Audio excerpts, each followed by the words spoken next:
Hi, Micah. Hi, good to see you. Good to see you too. And I was wondering about this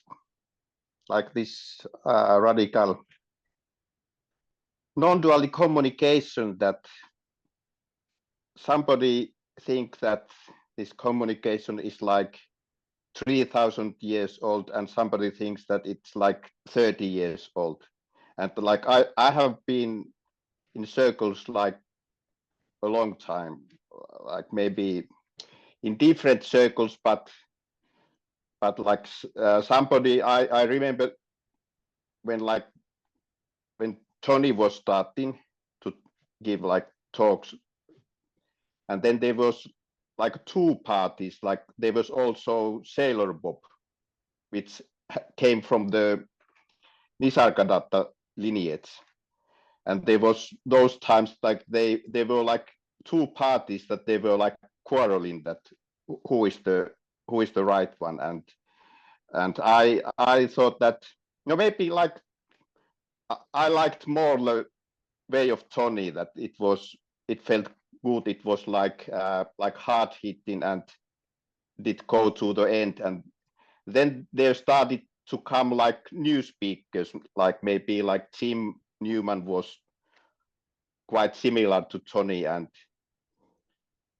but like at the moment I don't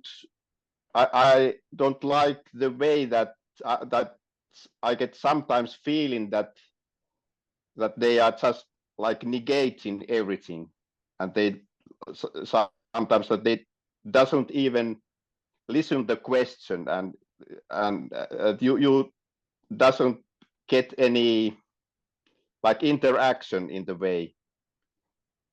But I don't have issue with the message itself, but the way it is communicated, and they sometimes that there is not even space to talk about that is this the only way that the thing itself is communicated. Yeah. Um, yeah, I can tell you from when I was mostly speaking that way, which didn't last very long. I can't stay like that. But because what I think the position it's taking, it's not really taking a position because I can see how. So they're saying a message that this is another possibility, whether you believe it or not, whether you awake or not, it doesn't really matter because everything is the same. Everything is already whole. So it's a message that's saying that this is already complete. This is already it, and nothing is happening. No one is there. There is no self. And when it's coming from that place, not that there can't be compassion about suffering, because I think they do. I can't speak for everyone, but like I can sense a compassion, but I think they are just saying a message that this is a possibility, that there is no time, there is no space, your story isn't real. But it's not meeting you where you are as the seeker, um, because I feel like when you're also like really removed from it, you forget how suffering is. You forget how seeking is. You forget the search for this. Um, at least I could sense that that was happening here. The less I thought about how seeking was and what it actually felt like, the more I couldn't relate to others. So there's an effort here to really remember sometimes. It's not I like it, but I can see that if I didn't like it, I can see how it just becomes so distant because everything melts into nothing, and you can see the perfection in the suffering in a way. you can see the perfection in the human experience and how beautiful and horrific it is. And so you don't see the problem in it because you don't feel it anymore. The other issue is that they sometimes say that nobody has ever done it like that before in the way that, but like there has been this, like in Hindus have this neti approach that they, is it this or that, it is not this and it is not that, and they sometimes get triggered if somebody is saying that there is some similarities with this, and they said no, this is completely different thing, that no one ever has done it like this before. Yeah, I can see how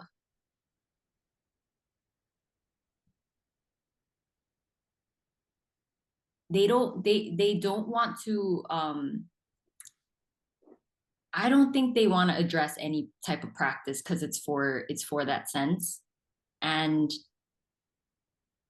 I think like you said, the message in the root of what it's saying, no self, has been there for, I don't know, since the Buddha or whatever, because the original message of that was simply that there was no self. And then on top of that came all of these practices before you can so called realize no self. So, in a way, yes, it's been here for however long, but yeah, how it's presented initially by I think Tony is like it's really radical because no one said it that clearly until he spoke. He didn't mention any practices. He didn't encourage any practice. Um yeah, so but from my perspective, like neti, resting as awareness, it's fine for insights, but ultimately, yes, they aren't needed and you can let them go because it's not that they're a problem. It's just that the identity will latch onto anything. So eventually, yes, it needs to go. Everything needs to be dropped.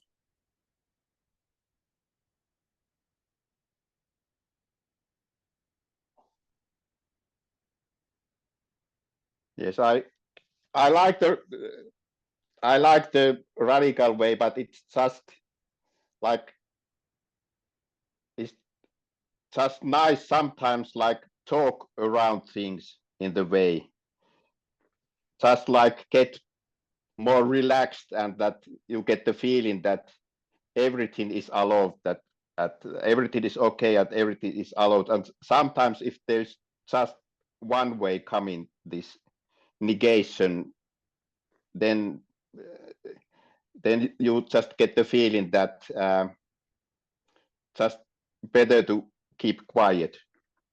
Yeah, it can feel like a restriction again sometimes. Yeah.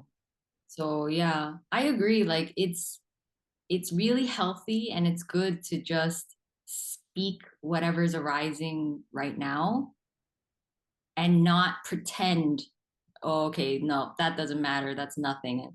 No, I think it's healthy to like work things out. And once it's worked out, it does drop, you know, instead of being suppressed or like just pushed away.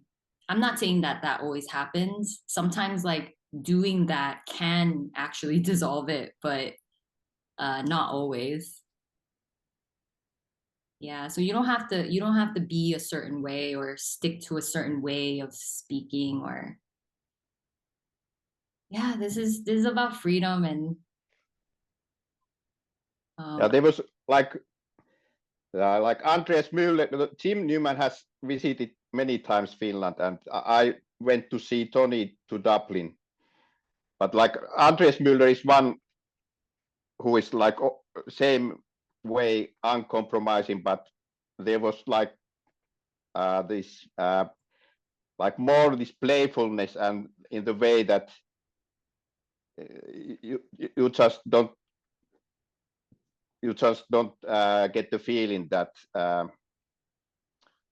restricted, and that like yeah, in the way that there was just more relaxed way to say the same thing. So there might be like little bit different nuances with the character. Like some characters are gentler, and like yeah, no, maybe that was what I was thinking about. Yeah. The character absolutely flavors anything and everything. So, um, like I like to expose this character just so you know where it's coming from. And I really like it when others do that as well, like expose themselves a little bit just so the seeker or whoever's listening can understand and get a bigger picture, because otherwise you don't know exactly where it's coming from. And yeah, I mean that's just a preference here, but Yeah, I like it because I get the feeling like when you say the word, you are like flavoring that this word has this kind of flavor, and there is like space with it, and like what, yeah, I get the way that you doesn't just like shout the words out and say that if they comes out without thinking spontaneously, they can't be wrong. Because like Jim said something like that when they come spontaneously just from nothing, then they can't be wrong in the way. they can't be wrong. The words can't be wrong. Somehow, or the communicate when it comes like without thinking from the nothing in the way. You see, So when it's coming from emptiness or nothing. yeah, Yeah, I mean, in a way, I agree, but it will still be colored by that body. It's inevitable. Um, because like I don't doubt that so much can fall away eventually. That yes, there can be more and more of a pure expression. I don't doubt that, but you still have the programming of the body. It still kind of has its preferences and opinions. That I mean, I think I don't know, but I think so. If you're gonna live, like, of course it's gonna be colored, even if it's in the slightest. Like,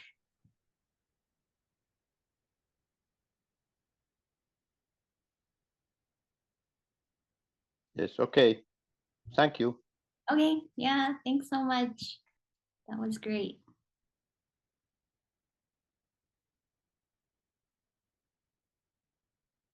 Hi, Tanya. Hi. Hi, good to see you. Yeah, good to see you too. That was such a great conversation on both ends. I completely relate with Micah, and it was articulated so well, and your responses were it just totally took me away from my question, but but in the end you brought it back. So yeah, I love the video that you posted on YouTube this morning about just, I think it's a continuing pointing that I've been feeling from you. And I think there's a lot of resistance within me to that point. But it's beautiful because it's almost like causing a lot of something to happen. And something I was thinking about, or that occurred to me when I was listening to you this morning, was I remember back a long time ago when you were first sharing your spiritual journey, and you had been with a guru, a type of person, and you were practicing like getting into emotion, and you were like screaming into a rag at times. I mean, that was where I'm referring to. And that seemed really intense, but I feel that I could see how that could be really useful. But do you think that part of your journey really helped in your ability to, what you're pointing to release um, in the body. Does that make sense? Yeah, I like the kitty there. Let him leave it. Okay. He just wants to be where I'm looking, so Yeah. because you're on a monitor, and he's just like, "Look at me, I need stuff." Um, it, yeah, I think so because it somehow allowed me to not take the emotions as personally by seeing that everyone has so much anger inside. Everyone has Yeah, so much resentment and like hatred towards some people, and it's okay. yeah, Um, I'm not saying that express it to other people, but I'm saying that if you are really okay and acknowledge the pain that's inside and kind of allow yourself to be with your story and be like, fuck, my life was hard, and like because of this maybe conditioning, like I got into really messed up situations that really traumatized me. And if you really recognize all of that stuff, a lot of emotions are going to come up, and